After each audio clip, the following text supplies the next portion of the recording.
kehilangan dalam proses produksi.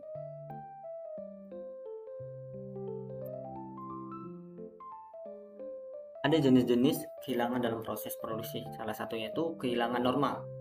Kehilangan normal adalah jumlah produk cacat atau rusak dianggap wajar, tidak dapat dihindari, dan melekat pada proses produksi yang efisien. Tingkat kerugian ini biasanya telah diantisipasi dan dimasukkan dalam anggaran operasional. Karakternya itu ada dianggap sebagai biaya produksi yang sah. Contoh, produk yang rusak karena proses teknis yang inherent seperti penguatan bahan bakar atau tingkat defek minimum yang tidak bisa dihilangkan tanpa mengubah proses secara radikal. Dan ada selanjutnya, untuk jenis kedua itu ada kehilangan abnormal.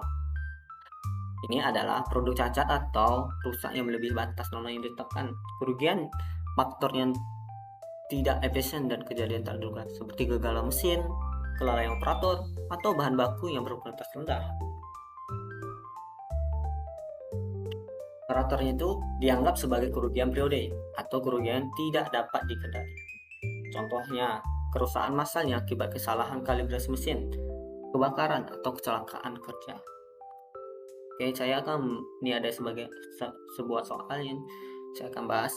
Contohnya PT Abadi Jaya memproduksi 100.000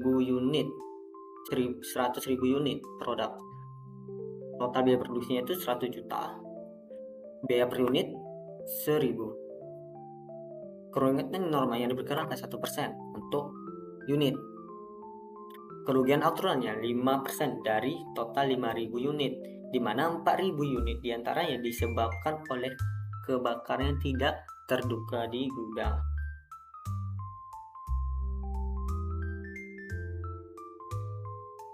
Ini ada analisisnya, saya analisis dulu. Untuk pertama, kan ada 1.000 unit. Kerugian normal ini diproses menjadi biasa untuk barang jadi. Biasanya dibebankan ke unit bagus. Artinya, total biaya produksi 100 juta dialokasikan hanya ke unit yang berhasil. Jadi 100.000 dikurang 1.000 sama dengan 99 unit kan. Terus dibagikan dengan dari 100 juta yang biaya produksinya semua dibagikan untuk mendapatkan dibagi dengan 99.000 dan hasilnya 1010,10. Itu kenapa?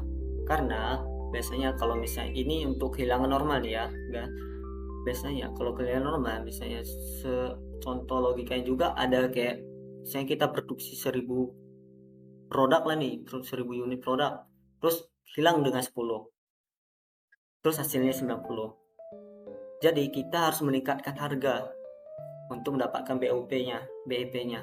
Jadi 90 dibagi, misalnya biaya produksinya per unit itu 1.000 dibagi 1.000, itulah nanti hasilnya itu dijual nanti ke HPP-nya. Itulah HPP-nya nanti. Dan selanjutnya kita bahas lagi soalnya. Kerugian tidak normalnya ini ada 4.000 disebabkan kebakaran ya, dan harus catat sebagai periode berjalan, tidak dibebankan ke produksi. Jadi hasilnya itu kerugian luar biasanya menjadi 4 juta. Terus persediaan produk dalam prosesnya menjadi 4 juta. Di debit kerugian luar biasanya jadi 4 juta, di kreditnya persediaan produk dalam prosesnya 4 juta. Oke, lanjut ke slide berikutnya. Di slide berikutnya saya akan menjelaskan ada jenis kehilangan. Ada satu tuh produk cacat mutlak. Produk ini yang tidak dapat diperbaiki secara ekonomis dan harus dijual sebagai barang sisa atau buang. Terus ada satu lagi, ada dua nih.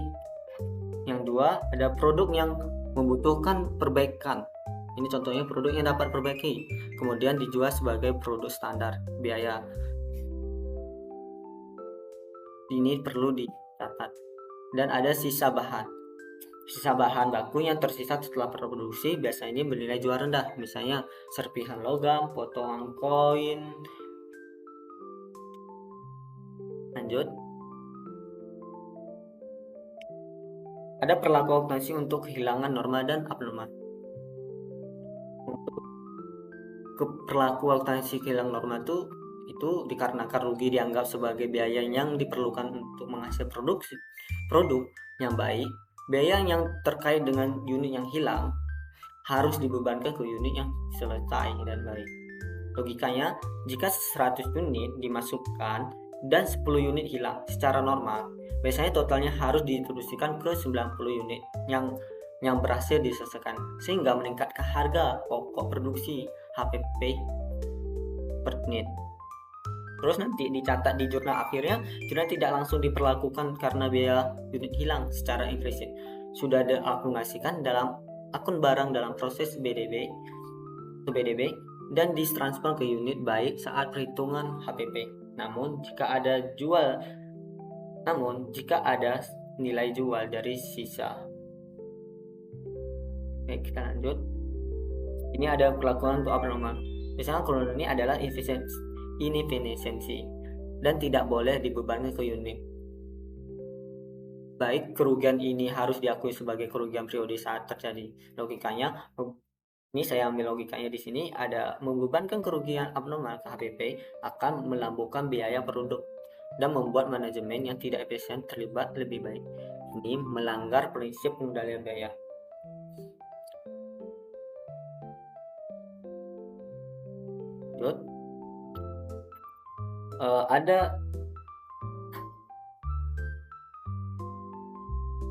Ada dampak terhadap penentuan harga produksi, yaitu satu, ada peningkatan HPP unit kalangan normal, yang artinya di sini dengan membebankan biaya unit hilang normal ke unit yang baik, biaya per unit baik akan meningkat.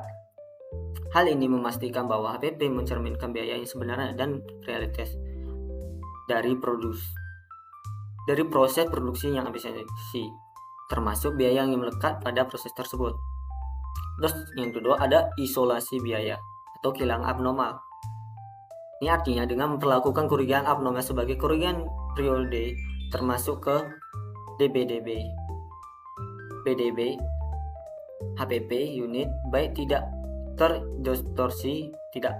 Ini memungkinkan manajer untuk melihat biaya sebenarnya dari unit yang baik dan juga mengisolasikan biaya efisiensi untuk tujuan mengendalikan dan mengevaluasi kinerja.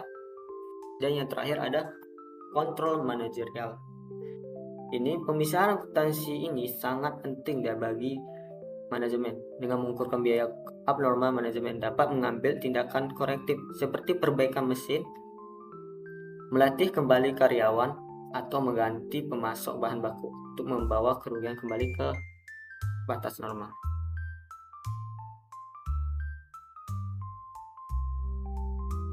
Oke, sekian dari saya. Terima kasih. Assalamualaikum warahmatullahi wabarakatuh.